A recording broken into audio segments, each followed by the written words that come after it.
কারো জীবনেই সফলতা একদিনে আসে না। সেই সফলতা পাওয়ার জন্য দিনকে দিন কষ্ট করে যেতে হয় এবং পরিশ্রম করে যেতে হয়। সফলতা পাওয়ার জন্য জীবনে যেই জিনিসটা আমরা বা আপনি চাই, আমাদের জীবনে হোক, ওই জিনিসটা করার জন্য সবচেয়ে বোরিং কাজগুলা করা লাগে এবং করতে একসময় দেখা যায় যে আমরা যেই জিনিসটা চাই সেই জিনিসটা আমাদের হয়ে যায় এবং আল্লাহ আমাদেরকে করে দেন। একটা কথা আছে যে success is the very expensive pay the price. অবশ্যই কথাটি সত্য। সাকসেস আসলে খুবই মূল্যবান একটি জিনিস এবং যেটার জন্য আপনাকে অবশ্যই পে করতে হবে। সেটা হতে পারে আপনি পরিবার থেকে অনেক দূরে থাকতেছেন, সেটা হতে পারে আপনি তিলে শেষ হয়ে যাচ্ছেন, সেটা হতে পারে দিনের পর দিন আপনি শত চেষ্টা করার পরেও ব্যর্থ হইতেছেন। প্রত্যেকটা কাজে ব্যর্থ হতে আপনার ওই যে সফলতা, ওই জিনিসটা পাওয়ার জন্য প্রাইস পে করা হয়ে যায়। যখনই পে করা হয়ে যায় তখন কিন্তু আপনার সফলতা আপনার কাছে চলে আসে। হাই এভরিওয়ান, আসসালামু আলাইকুম। আমি সাইফুল ইসলাম সাকিব। আমি আজকে চলে আসছি আমাদের যেই খামার এবং প্রজেক্ট আছে ওই প্রজেক্টে।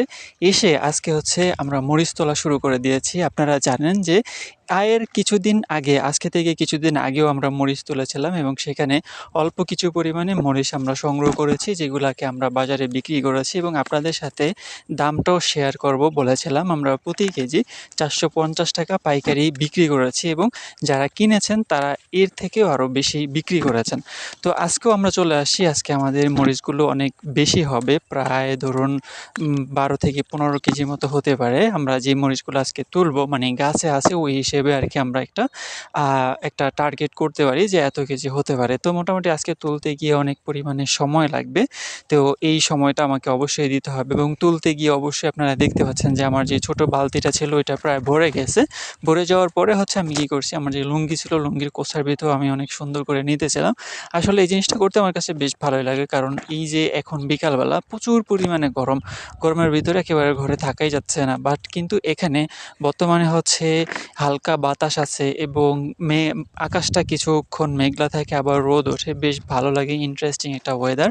এই জায়গাটায় আসলে সময় কাটাইতে পারাটাও অন্যরকম একটা জিনিস। প্রতিটা সফলতাই একটা গাছের মতো। আপনি অনিশ্চয়তার ভিতর দিয়ে একটি বীজ মাটির ভিতরে বপন করবেন। বপন করার পরে সেখান থেকে গাছ উঠবে কি উঠবে না সেটা আপনার জানা থাকবে না। তারপরেও আপনি বিশ্বাস করবেন যে এটা গজাবে এবং আস্তে করে যখন ২ পাতার একটা গাছ হবে, গাছ হওয়ার পরে আপনি আস্তে পরিচর্যা করতে থাকবেন। দিনের পর দিন কষ্ট করতে থাকবেন এবং ইভেনচুয়ালি সেই গাছটা বড় হবে, ফুল হবে, ফল হবে এবং এরকম সুন্দর করে আপনার পরিচর্যা করতে হয়। যখন কোনো একজন মানুষ সফল হয়ে যায় তখন বলা হয় যে রাতারাতি সে বড়লোক হয়ে গিয়েছিল। এরকম একটা কথা মার্ক জাকারবার্গকে যখন প্রশ্ন করা হয়েছে যে মানুষ বলতেছে আপনি রাতারাতি বড়লোক হয়ে গেছেন, সেক্ষেত্রে সে এই প্রশ্নের জবাবে উত্তর দিয়েছিল যে আমার রাতটা ছিল অনেক বেশি লম্বা। আপনার পিছনের গল্প কেউ জানে না, আপনার স্ট্রাগল, আপনার কষ্ট সবকিছু আপনার যেই পিছন সাইডে আছে সেটা কেউ দেখবেই না।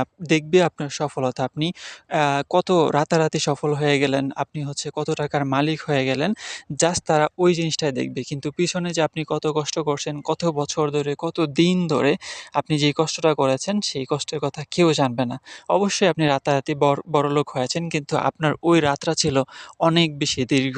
অবশেষে আমাদের মরিচগুলো তোলা হয়ে গেছে। এখন আমরা বাড়িতে চলে যাব। বেশ সন্ধ্যা হয়ে গিয়েছে এবং আমাদের ভিডিওটি এই পর্যন্ত আপনি দেখার জন্য এবং সাথে থাকার জন্য আপনাকে অসংখ্য ধন্যবাদ। আসসালামু আলাইকুম। ফাইনালি আমাদের এক বালতি হয়ে গেছে। এখন এটাকে আমরা রেখে আসব। তো বালতি দেখে আবার মনে করেন না যে অনেক বেশি, মানে বালতিটা ছোট বালতি, হয়তো ৪-৫ কেজি এটাতে আটতে পারে। এই অবস্থা। আর বালতির সাইজও কিন্তু অত বড় না, খুব ছোট। তো ছোট হওয়ার কারণে তাড়াতাড়ি ভরে গেছে। এবার আমরা এটাকে রেখে আসবো।